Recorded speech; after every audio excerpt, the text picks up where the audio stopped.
y'all, welcome back to The Ripple Effect. This is Megan, and today we are doing an interview with a couple rather than an individual, and I am super excited because this couple has really, I mean, like you wouldn't believe the amount of obedience this couple had to take on in order to do the things that they've done to help others learn about what God has done for them in their life, and the lessons that can be taught through those trials. They wrote a book on it, actually, and It's Only a Scar Now by John and Sally Wilbanks.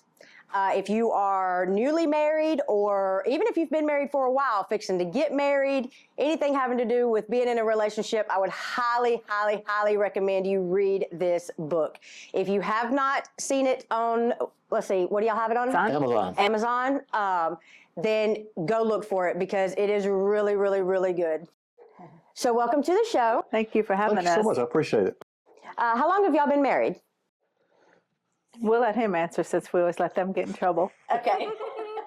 So we've been married since 1994, May 6th. It'll be 31 years. Wow. And it's been an exciting journey. When they tell you for better or for worse, for richer or for poor, through sickness and health, when you say that and you agree with that, sometimes you don't really realize what that really means. What you're getting into, what you're bowing to. Yeah. Until you get into the journey. So, yeah. That's what it is. But it's been an exciting journey. I love my wife. I thank God for her. Yeah. I really do. One little tidbit. My dad told me one time. He says, "Son," he says, "you need to find you a woman that will work with you." I was dating at that time, and he says, "Do you think that lady's going to be good for you?" I said, "Dad, I don't know." I said, "What do you mean by that?" He said, "Well," he said, "however she treats her dad, and however he treats her, is how you're going to have to treat her. Can you do what he does for her, and how you see how she treats him? Is that what you want?" And I thought about that, and I thought, no, I don't think I want that. And so my wife, I found her. I was associate pastor for my brother, and she just got back from college, and she sat on the front row. And I think I put this in the book too. And she sat on the front row. You did.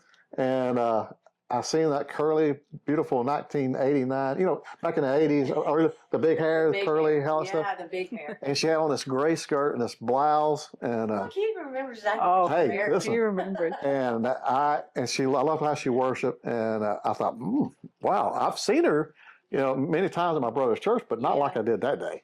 Yeah. And so it changed my whole world that day. Yeah. So, anyway. Well, that's something, so many times you hear people talk about how, what drew somebody to another, and to hear that her worship is what was appealing to you, that's strong in itself. Yeah, her worship and her prayer life.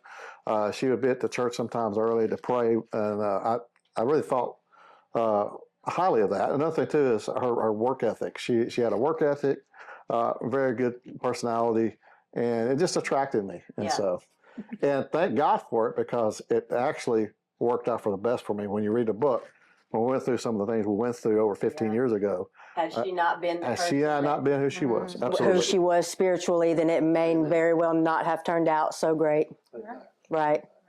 So I want to talk a little bit about that. I don't want to give y'all's whole book away, because I really encourage you to go read it if you haven't. But what I found really powerful in your book was that this would be the very first time, and I was brought up in church, all that kind of stuff, but this will be the very first time that I ever saw or heard a pastor come out and be so open about wrongful doing, and what he did, the steps that he did with y'all's kids, with your family, in order to make that right. I understand you can't take things back, but things can be made right. And y'all's book shows that, shows it a lot. So tell me what it was that for one, I want to know what it is that led y'all to know that God wanted you to write a book on all of these things that most people, especially preachers, would not talk about. Well, I can kind of talk about that. It was 10 years before we ever even thought about writing a book. So it wasn't something we went through it and, okay, now we're going to write a book. It took a good 10 years. We had never even sat down and told our kids what had happened because they were so young. And we decided to stay together. And so through our therapist, through our pastor, they were like, there's no need to tell the kids. They're too young. They're not going to understand it. Work on you two. Yeah. And so my daughter was 13 at the time and my son he had to be 8. And so we just told Allison, because she was 13, we're like, look, and we talked about it. We're like, if somebody comes up at school and says, hey, this is what I heard about your daddy, then we'll talk to them. But if not, and God, we thank him every day because they protected them. Yeah. He protected them. Never one time in school did they ever hear anything about their dad. And, he was a pastor in a town. So, small town. Yes. So people talk. Yes. And then their kids are going to talk. So we just knew she was going to go to school and hear something. Yeah. Never. We just praise God for that. And so finally, everybody kept talking to us about, and God really was dealing with us about, because we kept saying, we got a ministry for marriage, but if we haven't even told our kids, I don't want our kids to hear it from a message he's preached and they're sitting there, right. So we're like, okay, we need to sit our babies down. And that was 10 years later. So she was 23 and he's 18. And we sat them down and we told them, and one Sunday afternoon, and they took it like a champ. Never, because their words were, they saw, because they knew something, Daddy wasn't preaching anymore. He resigned. Something wasn't right. And he had told them, and some of the stuff you'll see in the book, where he had told them, look, I'm going to be home more. I'm going to love your mother more than I ever have. I'm going to love you. I'm going to be there for you. I'm going to go to all your games. I'm going to go to all your, whatever we have. We're going to be a family. And when we finally sat down and told him, that's the first thing our daughter said. She said, I remember, Daddy, you telling us that, you're going to be here for us and you're going to see more of me and you're going to see me and your mom. And so, and then, we would have our little spats before all this and they even noticed the difference. They're like, we saw the change in you guys. So they see how God can take, even though they didn't know what had happened, they knew something. Right. And they could see the change that God made in us. And they even tell us today that when they get married, that's what they're like, I know what it can take and I know what you can go through. And if you both are willing to do what's right and take it to God and do the work, I know my marriage can sustain anything. Right. And so so we decided, okay, we've told the kids, so now we can start doing marriage seminars or we could start doing whatever we wanted to do. And so then I guess that was 3 years later, we came out with the book and we've had so many testimonies and it's only been out a year and a half, maybe almost 2 years. And we've had so many testimonies on how it's helped. And so it was a journey but it was a lot easier to tell because we have already been through all the hurt. It was only a scar now. And that's what we liked about the title because it is only a scar. So now I can talk about it, not cry, not all the feelings come back up that were once there. It's, it's a tool instead of a instead of a pain, instead of a wound, it's a tool. Yeah, it's a scar. It's something I can see, but it doesn't hurt anymore. It doesn't. It's a testimony. It's just testimony. Yeah. God took something that the enemy really wanted to tear us apart and now we can go around and help in other marriages. It usually works for people. Right. And he usually is successful tearing apart a family. Absolutely. That way. And I think it's the person too. It's like on his side of the infidelity was where he had to be repentive, not only to me, but to God. And and I saw, I seen him going through the repenting stage. It wasn't just, okay, I did it. Now let's sweep it under the rug. You don't talk about it. I don't talk about it. We're done. We've had so many couples that have come to us and it was to the point where, well, I told him I was sorry. And now he just wants to keep bringing it up. Well, he's still got to deal with that. Right. I still had to deal with it. So that's how it was just, I don't know. It was just to where it doesn't hurt anymore. It doesn't pain. Right. It's not. So now we can talk about it in where we're helping people. Yeah. And it's not bringing up feelings between us. Altogether, as far as this book goes, is truly a blessing. Now, John, let me ask you, are you a pastor now? again? That's a good question. So just to kind of help you with, I want to bring an insight to something. Okay. What was great when we told the kids, one of the things that my concern was, I didn't want them to think bad of me. Right. And so people don't realize what people go through when they go through that. I mean, you know what I'm saying? Anyway, so what I did was that when I sat down and talked to them about it, of course, my daughter, she was a little older, and I love what she said. She said, yeah, she said, Dad, I knew everything's going to be okay when you said what you was going to do, and you did it. Yeah. You know, but my son got me. He was sitting over there, he was quiet, and he was crying. And I said, Austin, I said, what's going on? And he said, Dad, and I'm getting a little bit emotional thinking about it. He said, Dad, he said, you've taught me how to be a man. Oh. He taught me that you can mess up, but you can get back up and you can go again. And yeah. And he said, you don't have to give up. He said, one thing I know, if I ever go through something, I know you'll be there with me. Yeah. And that meant more to me than anything in the world. Yes, my daughter, because I'm close to my daughter. Yeah. But my son, I wanted to make an impact on him because I didn't want him to wind up in that same situation, Yeah. you know. And so the biggest thing for me is I did not plan to do that. Right. And what's been sad is that I have sent 25 copies of that book to pastors, and only 5 pastors have come back to me. Not many pastors want to talk about that. No, I wouldn't say so. Because Not it is, many men want to talk about this, No. much less. it's a bad thing that happens. Yeah, But it happens. but it does. More often than people think. We want to misplace what David did, but David did the same thing. I'm not trying to make an excuse. No. No. But David, not only did he commit adultery, but he also murdered. Mm-hmm. But we praise him and think about him, but we don't want to talk about pastors and because we go through things. Right. You know, in 2008, I lost my parents Yeah. in a car accident immediately. I mean, that emotionally did something to me. 2006, I had a coup on me where some people were trying to take over because we were doing good in our church. And I didn't realize that I was building bitterness up within inside me. And so, it just crept up on me how the enemy works, you know. Because you weren't doing anything to address I didn't try to any take of the it. other. And then I didn't know who to talk to. Yeah. And so Right. I didn't really know how to talk to my wife about it because I'm the man. I got to take care of everything. I'm the pastor. You're supposed to be supernatural and all that kind of stuff. And so, but anyway, go back to what you're saying. As a pastor, I did get back into pastoring, and I told the congregation, I said, because they wanted me to start over, and they said, hey, we want you as pastor. So I said, look, I'm going to give it 5 years.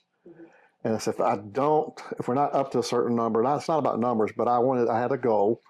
I said, I don't know if I can go past that. And so the Lord began to work with me, and I just basically I did go back to pastoring, but I thought at that point that our ministry was changing, that we wanted to be more of a help to pastors and a help to people within the church Right. than being a senior pastor. And so we merged the church with another one, which is doing phenomenal. And so we just began to start ministering to pastors, and that's the reason why we like to travel and go to churches and help pastors out when we can. But when we're not able to do that, we're at our local church helping them out. Yeah. I don't have to be a senior pastor to minister. That's right. Okay, I can minister to an individual wherever I'm at, and so I love pastoring, but I don't mean to sound rude, but I don't have the heart to be a senior pastor anymore. I want to be. Now, did that change? Let me ask you this. I know people talk all the time about church hurt, but nobody ever talks about when a pastor gets church hurt. That's a good question. So does that decision have anything to do with the fact that you got hurt by your church? You know, you genuinely got, according to what I read in your book, you genuinely got there was emotionally damaged by how your church did you. No, I wouldn't. I'm not going to. And of course, I have a heart of a pastor, so I don't want to say they hurt me. Uh-huh. You know what I'm saying? I'm going to say a lot of times people, and you know this as well as I do, just like what I heard today in the message, was that some people don't know everybody's story. Right. And so some people come at you when they shouldn't come at you. And so I don't know why they did what they did. But, the enemy always likes to destroy the set man of the house, Right. the pastor or whoever it may be. Even you. You know how the enemy tries to work. Yeah. And so what hurt me more than anything is when people that I helped, that I'd been there for when they were sick, when I'd been there when they were getting married, when they were having kids, whatever it may be, or they call me in the middle of the night needing prayer or whatever it may be, and then they automatically, they turn their back on you, and then they leave. They don't think that bothers a pastor. They don't think that oh, I'm just going to leave and go to, after I spent all that time away from my wife, After you devote your life away from my kids, to help you and to minister to you. And then it was like in a book, I put it in there, when you put a nail into a piece of wood and you pull that nail out, you still got the hole. And what I didn't do is I didn't properly heal from that. And I didn't have a proper channel to release that as to how someone to sit down and talk. Okay. And so that was the way the enemy got in to create bitterness, in which, it affected my marriage. It affected me. There have been times I would go home and I didn't really interact with my kids like I needed to, because in my mind I was just, it just affects you. And so, it hurt. And so I thought maybe going back into it, I can get that once love that I had for it. Yeah. But when I seen that I was not, I didn't have the energy to take it to the next level, I said, I'm going to give the responsibility to someone who can do it. And so I shifted it over to that, but I didn't stop. I said, okay, I can help you. Right. And so I helped those pastors build theirs. And so right now they're growing tremendously, because we took the time to serve pastors. And so if I can help a pastor heal from something, or at least I can talk to them and nobody knows what they're saying, because a lot of times pastors don't have nobody to talk to. Yeah. And sometimes they're hard-headed and they won't listen or won't even let anybody talk to them, because they need to release that stuff. Yeah. They're human beings. Yeah. We all are human beings. Yeah. But I mean, I don't know. I know that it's people have put pastors on pedestals, and even pastors put themselves on a pedestal. But they need to understand that we all are in ministry together, right? And we need to we don't need to elevate ourselves so far. Yeah, we don't need to bring reproach to the church. We got to be an example. But there's times when we're just humans. Yeah. Does that make sense? Yes, it does. I just think the pastors and even pastors' wives, it was always, because even when we were going through our stuff, I just didn't have anybody to talk to. Yeah. Because as pastors, you can't talk to anybody in the congregation, because if you're having a bad day, you don't want to tell people in the congregation, hey, my church is driving me crazy today, Yeah. And as a pastor's wife, you don't want to go to other pastors. I didn't want to go to another pastor's wife and not speak ill of my husband, but you have issues. I need to talk to. So I never wanted to put him in a position to where he looked bad in front of anybody, because then people start getting negative looks of the pastor. And so it's like you have nobody to go to if you don't find those one or two people that you can confide and know beyond the it's the trust issue. So who do you trust? What came of the fact that it's that you say that when people started to find out in the church what had happened? I guess they started to find out after you told her. Well, what has happened? Yes. You guys already didn't have people to talk to. No, we weren't talking already. Right. So we were living pretty much as roommates. So much more were you alone at that point? Oh my gosh. When you found that out. So when we you kind of like what you said, we were kind of like roommates. So when all this started happening, it was like we were like, I'm working a secular job, he's doing the pastoring, and so we were already like, well, the ship's passing in the night. It's pretty much just roommates. Hey, love you. Got to take the kid here. I got to go to be at the church, and so that was our life, and so that was definitely our faults. We allowed that to creep in. That was our fault. So when he didn't get caught, he came to me and told me. So it wasn't like, oh my God, somebody called him and now everybody knows. So when he told me, we met up, which we had few of the leaders the night that he told me. We had went over to their house. They were there. So a few of them were there when he told us. It's a few leaders in the church. And then that was a Monday. By Wednesday, no. Tuesday. Yeah. Tuesday, it was funny. We had to go to Little Rock because my work. I had to come to Little Rock, which is funny that we live there now. But I had to come to Little Rock. We did our thing. So Wednesday night, we had a meeting at the church, and we told people that at the church. He confessed to whoever wanted to come. So anything, it was he confessed. He Not told only did I everybody. do that, Did that not make, let me ask this, did that not make, because of how people are not usually, people are more condemning usually than anything. So how were you so, I don't know how I would have gone into a room. I understand, you had to tell your wife that would have eat you alive. Yeah. But how would you have had the courage to walk into a room? Was it just something that God was telling you, this is what you've got to do, that's the end? I don't know if obviously God was with me on it. Yeah. But it was something within me says, I've got to tell them what I did. Not only did I do that in that room, but I went to people's houses. If they weren't in that room, They weren't in that room. As a matter of fact, my counselor, the counselor that my pastor sent me to, said, "You need to stop that because you need to work on yourself." He said that can come later. Yeah. He said, "But y'all two need to work on." I wanted to let people that I loved and that I had messed up, and that I wanted to let them know I am sorry. And so, of course, you got to. And is that how they heard it? Yeah.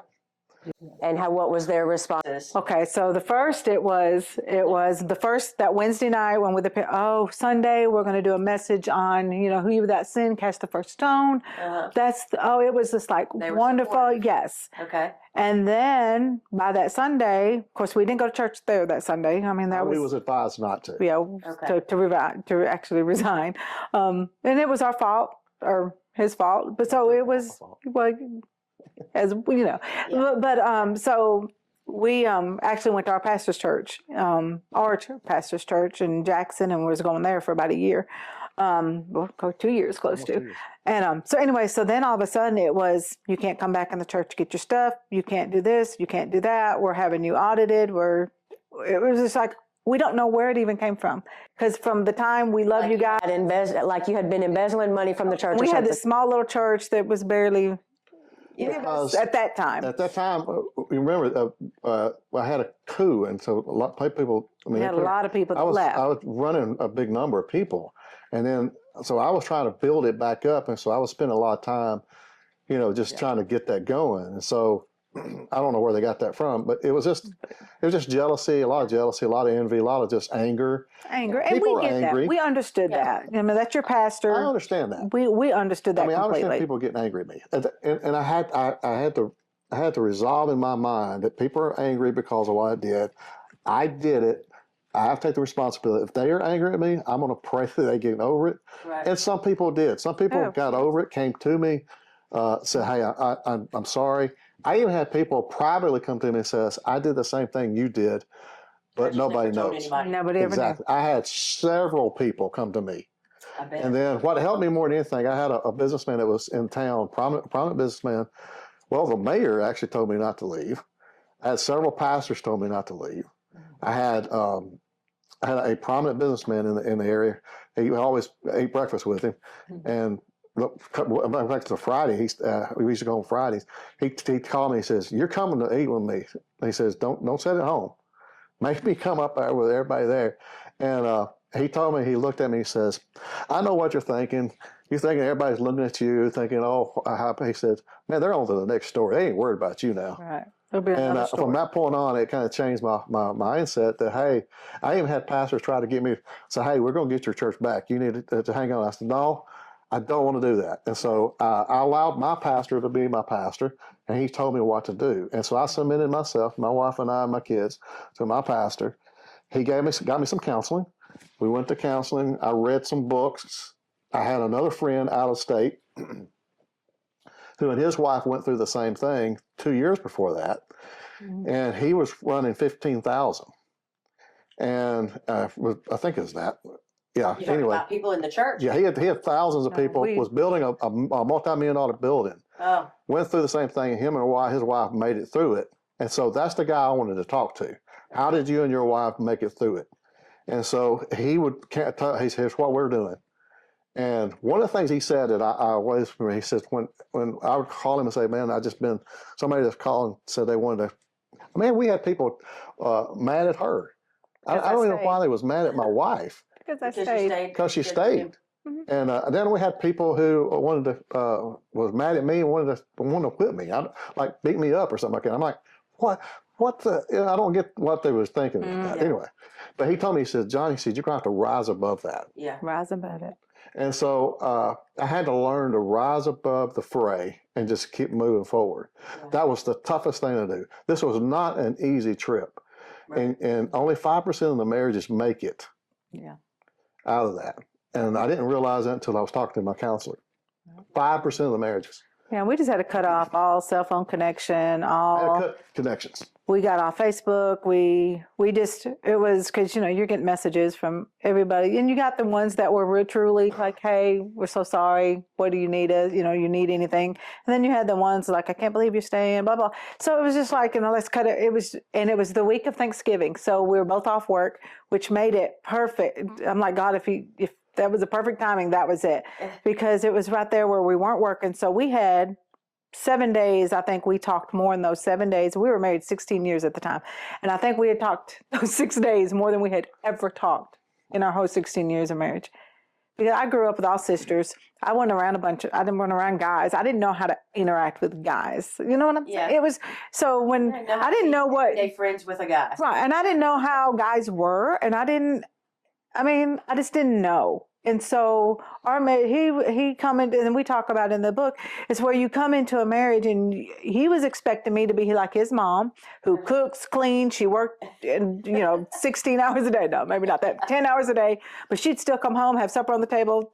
Okay, that was not me. I'm sorry, that was just not me. But I expected him. My dad was be out fixing the cars, doing all this stuff. Well, he doesn't. He can change oil and do the main things, but he's not out fixing cars. So we both come in this is what I expect you to do. And then when we didn't, we never talked about it. We just expected.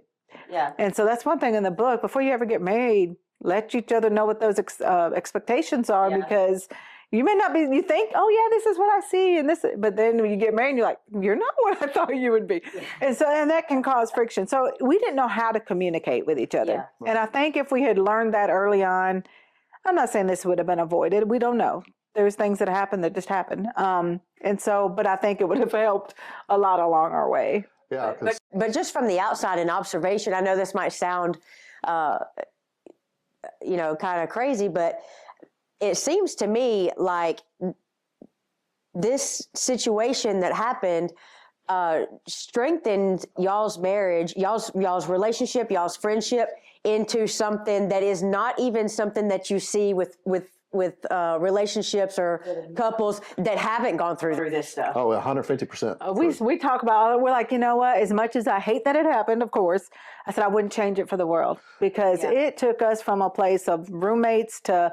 I mean, when he told me we had to sit down that night, we sat down. It wasn't I'm going to leave today and then tomorrow we're going to be back. It's okay, tonight we're making the decision. Are we going to stay, or are we going to? Right. Because I told him, I said, because if 6 months down the road you decide you think you'd rather have, I said, we need to know now. I'm not doing it. Yeah. But if we're both willing to commit, no matter how we feel, no matter what the day brings, we have to commit. And we're both in it. And so, and now how did you make yourself able to trust that he was going to stick to that commitment? I did.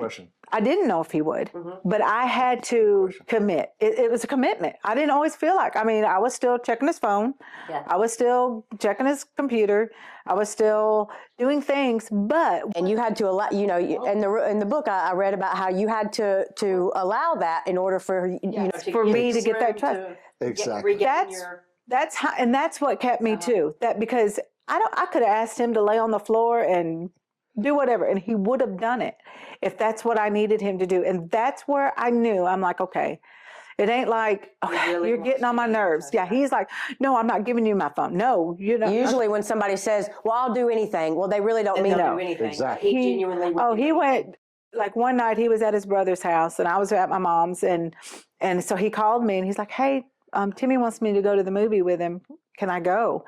And I'm like, you're 20, 30, 40 years old, 40-something years old, babe. You can go to the movie. He said, no, I just need to know that. And like, he's crying. Okay. He's like, I just need to know you know where I'm at. And so it was just stuff like that. And so I mean, going above and beyond to make sure that you are comfortable. and it just has to be a commitment on both sides. Just like when you get married, you're making that vow. Because there were days it would have been like, you know what, I think it would have been easier just to leave. Yeah. I should have maybe it would have, and him the same way. Because I'm tired of answering questions. I'm tired of. There was times. Not having any privacy, tired of. Yes. Yeah. Because he was like, okay, how long am I going to have to do this? And how?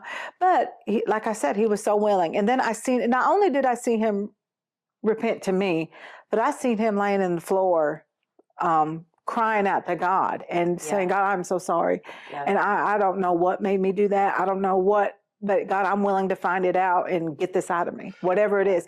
Yeah. I mean, yeah, so I saw him not only repenting to me, not only loving his kids, and then going from person to person. Yeah, I didn't want to hear it over every time we went somewhere. I'd have to hear him confess what he just did. And that was hard.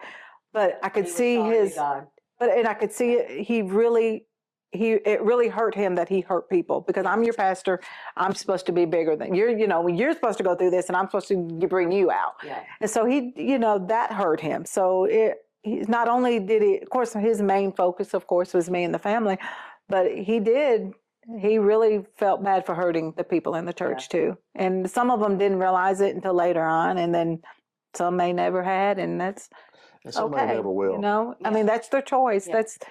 He hurt them, and that's their hurt, and they had the right to feel the way they felt. So we don't begrudge them at all. That we still love them, and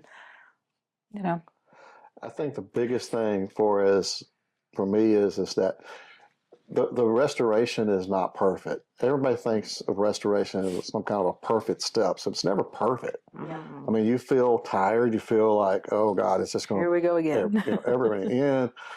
But at the same time, it was rewarding, because now looking back at it, when it all happened, and she told me, these are the words that meant more to me than anything. She said, I don't care what you tell me, I'm not leaving. That's what, when I was reading, that's what made you able to tell her, was that every she man wasn't leaving. every man that hears this needs to know, if a woman can really look at their man and say, hey, I don't care what you tell me, I may cuss you out, I'm being real, I know we're supposed to be Christians here, but I may get mad at you, but you need to let me know. That's another thing too. My friend from a different state, because I don't have permission to say his name, but him and his wife went through. He says, honesty is the biggest thing, but y'all two have to, insecurities, you got to deal with those insecurities. Yeah. And I had And so I had some big insecurities. Also, too, I felt like she was better than me sometimes, because, because I had these things, this stuff in me that I didn't know how to deal with. And every man has it. And that's what's funny is I was at a conference, and I looked at those pastors, and I said, every one of you have issues, and you don't want to act like you do. And because it was a very uncomfortable situation, because I'm a pastor who did something. Right. And some of them have preached against that. And so I'm having and so. That doesn't mean that none of them have done it. That just means that they didn't tell everybody. Yeah. And so you got to have someone. May not be. Your biggest fan should be your wife. Yeah. Your biggest fan should be your husband. Yeah. And should be able to sit there and talk to them about situations, and them not get angry at you, or you not get angry at them. Now, not saying you're going to have some intense conversations, because sometimes we do still do. But we get from that, we grow. Resolve them quicker too. Don't be a kid. Don't be a child in a relationship. Yeah. I think most marriages, we act like kids in the marriage. Mm-hmm. We want it my way. We don't want to sit down and have an adult conversation about our situation. Mm-hmm. Come on, we're human beings. And so we've got to have those relationships. And that time frame helped me and my wife grow into being, where now we actually work together. We're pretty much around each other 24/7. We're like, whose turn is it to go? You go to the gym in the morning, I'll go to the gym in the evening. But, I cook. And I learned through that process, I learned that I cook. My mother was a great cook. Uh-huh. And so I learned that I cook, and I enjoy that. Yeah. She cooks some, but that's just not her forte. But I've learned I love doing that. I'm more of and I'm not meaning anything, but I'm more of a nurturer. So when my kids got hurt, I'm the one in there, dressing them up, making sure they're okay. Like, are you petting them, bleeding? No. Well, here's a Band-Aid. There's no blood. But we just learned who we were, and it worked. Yeah. And so I think that's another thing too. Marriages for couples is learn who each other are. Yeah. Many times we've taken the traditional way of saying, well, she needs to do this, he needs to do that. But there's times when I folded laundry and done all those things, Yeah. And so, but the biggest thing for me is that I am thankful that she did not leave me, because I don't think I could ever have, or I don't think I would be where I'm at today if it wasn't for her. And so it was a blessing. And then even though even though I have some people who think, oh, he's just showboating. I mean, 10 years after that, I don't think that's nothing but God saying that it worked out. But all I can say is that I hope that if anybody goes through this, if they can commit, if they can just commit to God and commit to one another, they can get through it. It's But hard. they just gotta face the reality. Yeah. The embarrassing stuff. Oh, yeah. Well, it was embarrassing. Yeah. And I don't know how I dealt with it. It had to be God, because even my pastor told me it was about a week afterward, 2 weeks afterward, I would go up there and spend time with him and the executive pastor. And we went out to eat, and he said, brother, he said, I don't know how. He says, usually when it happens, people's pastors' world just fall apart. Yeah. He said, but you've been able to be sustained financially. You've been able to you keep your family together. Yes. And my kids excelled in school. They were protected.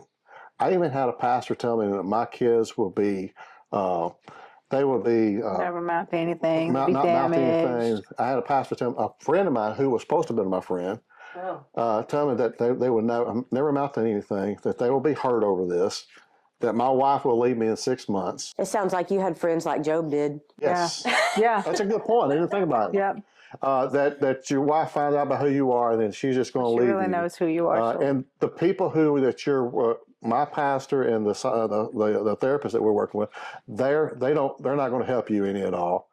And so I was a terrible person at that point. At that point, I think I even put in the book. At that point, I just wanted to die.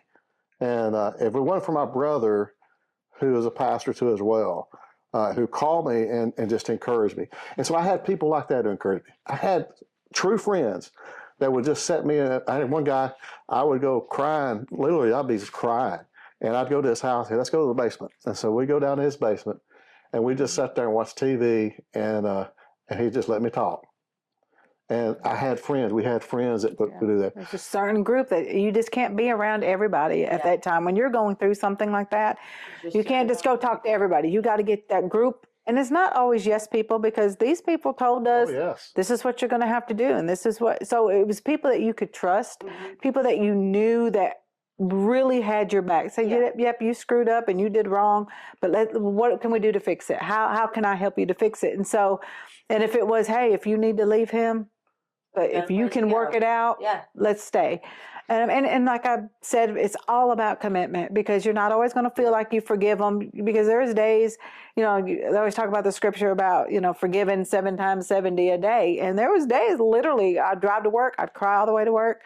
And the more you think about it, I'd get mad all over again. And I'm like, nope, I'm choosing to forgive. I'm choosing. And I can tell you, even 15 years later, the enemy will try to creep stuff in, because if we can always tell when, if we've got, even though we spend a lot of time together working, there is times where you got to have those intimate moments. And when you haven't had those in a while, and you start that connection, you feel like, okay, we need to go have a date night, or we need to go, okay, we stop talking about work. We need this time just for us to go have fun, go do something. And so every now and then, if we haven't had that opportunity in a couple of weeks just to go and do something that's just fun for us, the enemy will come in, well, what if he's, and even today, and I'm like, how stupid is that? No, because now I know when it's the enemy. Yeah. And I'm like, I will not. Well, I don't think that he would have gone through all that he has gone through. Right.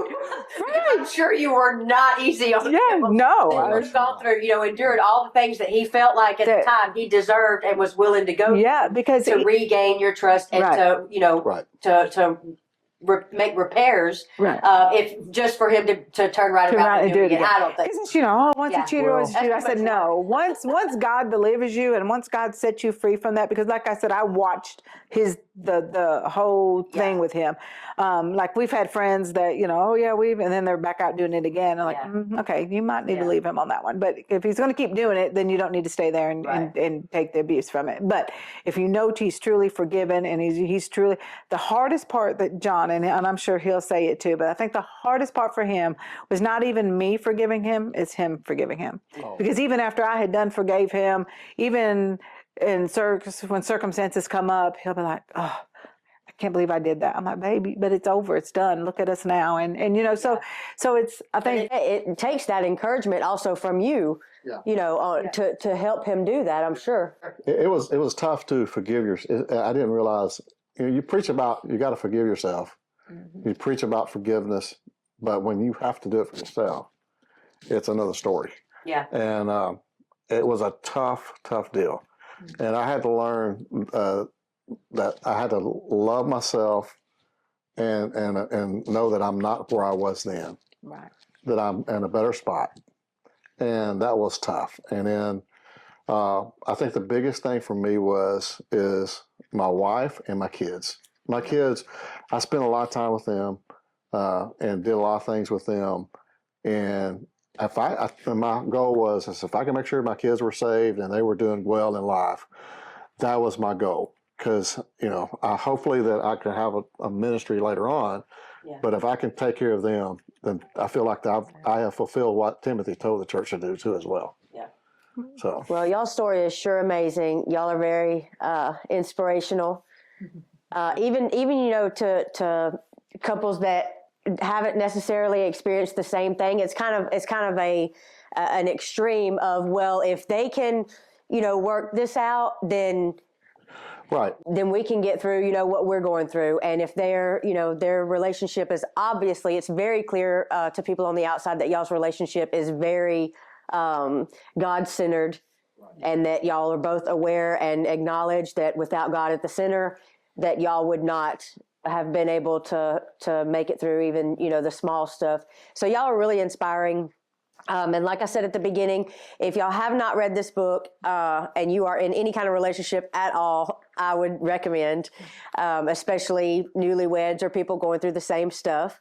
And so I'm just really glad that y'all were able to come talk to us and share some about y'all's personal experience. Do y'all have anything else that you'd like to share with?